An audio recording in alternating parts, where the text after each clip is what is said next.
In America, going to the hospital with a broken arm can bankrupt you. In Norway, it's covered completely. In America, having a baby means choosing between your job and your family. In Norway, you get 49 weeks off at full pay. In America, college debt follows you to the grave. In Norway, even with tuition fees for Americans, you'll graduate debt-free compared to your stateside peers. I'm not selling you a fairy tale. I'm about to show you the numbers, the real numbers, that the mainstream media won't touch.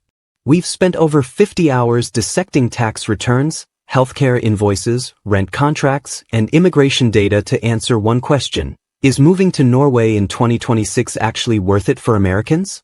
And here's the kicker. There's one number buried in this investigation that will completely flip everything you think you know about high taxes.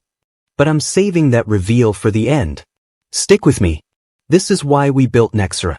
While everyone else is feeding you clickbait and propaganda, we're in the trenches, crunching government data, pulling census reports, and translating Norwegian tax documents at 2 a.m. so you don't have to.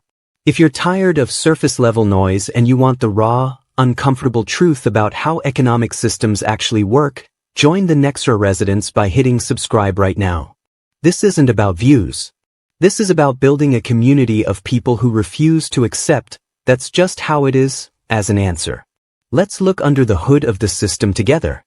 Here's where I was 3 months ago. I thought I understood the Nordic model. High taxes, strong safety net, socialist vibes. Yeah, I've heard it all before. But then I started digging. And the math? The math doesn't add up the way you think it does. Let's start with the basics. As of January 2026, there are approximately 11,500 to 12,000 American immigrants living in Norway, and that number is climbing every year. Americans are quietly making this move, and the trend is accelerating. So what are they running toward? Or more importantly, what are they running from? Hold on. Before we go deeper, I need to know if you're one of us. If you're the kind of person who questions why the way things are isn't the way things have to be, you're one of us. Hit subscribe and join the thousands of others who are obsessed with the truth behind the data. We don't do fluff here. We do investigations. And if that's your vibe, welcome to the team. Let's talk healthcare, because this is where the American system reveals its ugliest side. In 2026, the United States is spending $14,885 per person on healthcare, the highest in the world. Norway? $8,079 per person. But here's the gut punch. Americans are paying almost double what Norwegians pay, and yet the U.S. ranks dead last among high-income nations in healthcare quality, according to the Commonwealth Fund. Let me translate that into human terms. That $14,885 isn't a healthcare budget. It's a subscription to anxiety. It's the cost of wondering if that chest pain is a heart attack or just stress, and choosing stress because you can't afford the ER bill. In Norway, you walk into a hospital, you get treated, and you walk out. No bill. No collections agency. No medical bankruptcy. And before you say, but the taxes. Hold that thought. We're getting there. Here's a counterintuitive fact that's going to blow your mind. Norway's top income tax rate is 39.5%. America's? 43.7% when you factor in federal and state taxes in blue states. Let that sink in. So here's my Sophie's Choice question for you. Would you rather have $10,000 more in your pocket but zero safety net, or lose the $10,000 but never worry about healthcare, education, or retirement again? Drop your answer in the comments. I'm reading every single one, and I want to know where you stand on this. Let's break down the cost of living, because this is where it gets interesting. Rent in Oslo. A one-bedroom apartment in the city center costs about $1,350 per month. In New York? Try $3,500. Even in affordable American cities, you're looking at $1,500 to $2,000 minimum. Groceries and daily expenses? Norway is about 18% more expensive than the US on average, but when you factor in the fact that you're not paying for health insurance, $600 plus per month for a family, student loans, $400 plus per month average, or childcare, $1,200 plus per month, suddenly Norway starts looking like a bargain. Now let's talk wages.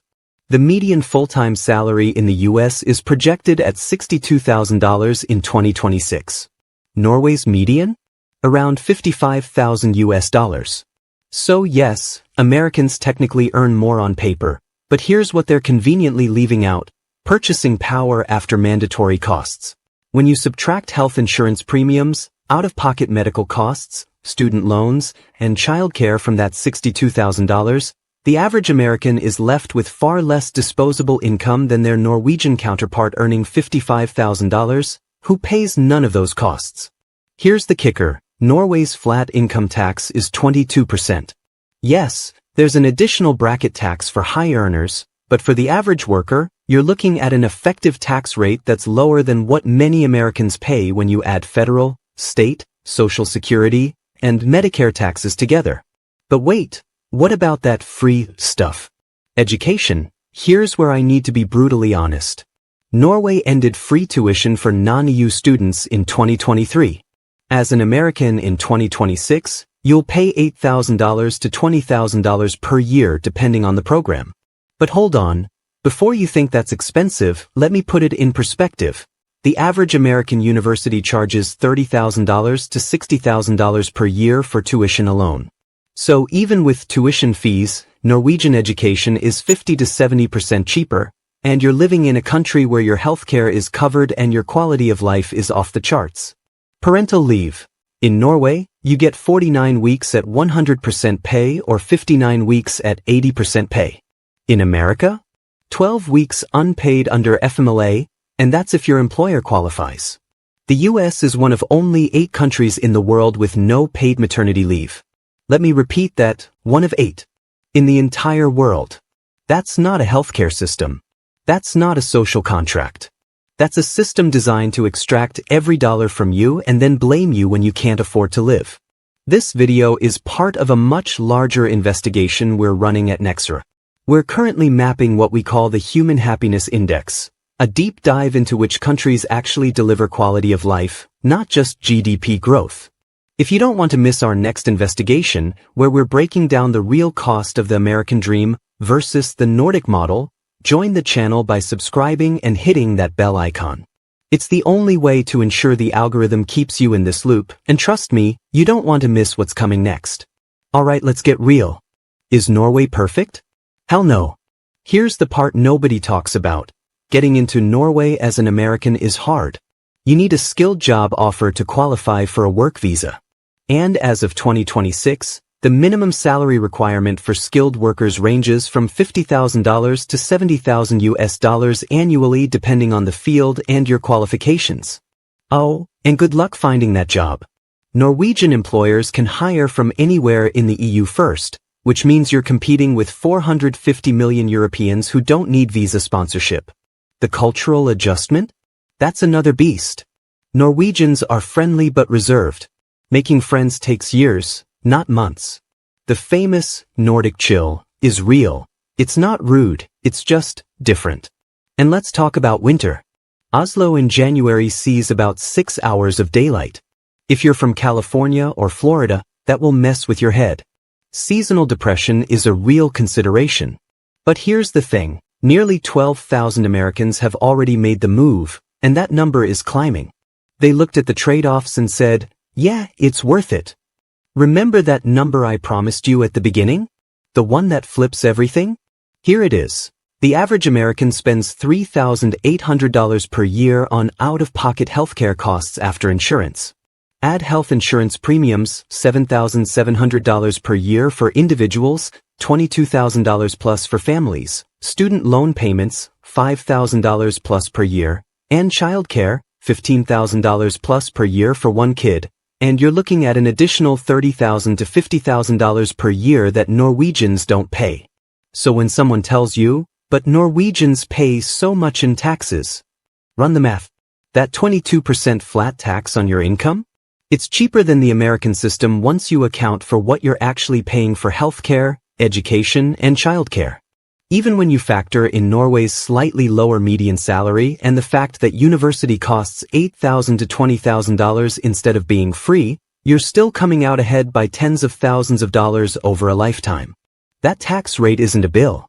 It's a subscription to a life without medical debt, without crippling student loans, without the fear that one diagnosis will destroy your family financially. So is moving to Norway worth it in 2026? If you can get in? If you can land that skilled job and navigate the immigration labyrinth? If you can handle the dark winters and the cultural adjustment? Then yes, unequivocally yes. But here's the uncomfortable truth. Norway isn't an escape hatch. It's a mirror. It shows you what's possible when a society decides that healthcare, education, and family leave are rights, not privileges. And it forces you to ask the hardest question of all. Why doesn't America do this? We have the wealth. We have the resources. We have the technology. So why are we the only developed nation where people choose between insulin and rent? Most people will watch this video, think, interesting, and move on. But if you're still here, if you've stuck with me through 13 minutes of tax documents, healthcare stats, and uncomfortable truths, you're part of the 1% who actually care about how the world works. Welcome to the team. Hit that like button if this opened your eyes. Share this with someone who needs to see it. And if you want more investigations like this, raw, unfiltered, data-driven breakdowns of the systems we live under, subscribe to Nexora right now. I'll see you in the next investigation. Until then, stay curious, stay skeptical, and never stop asking why.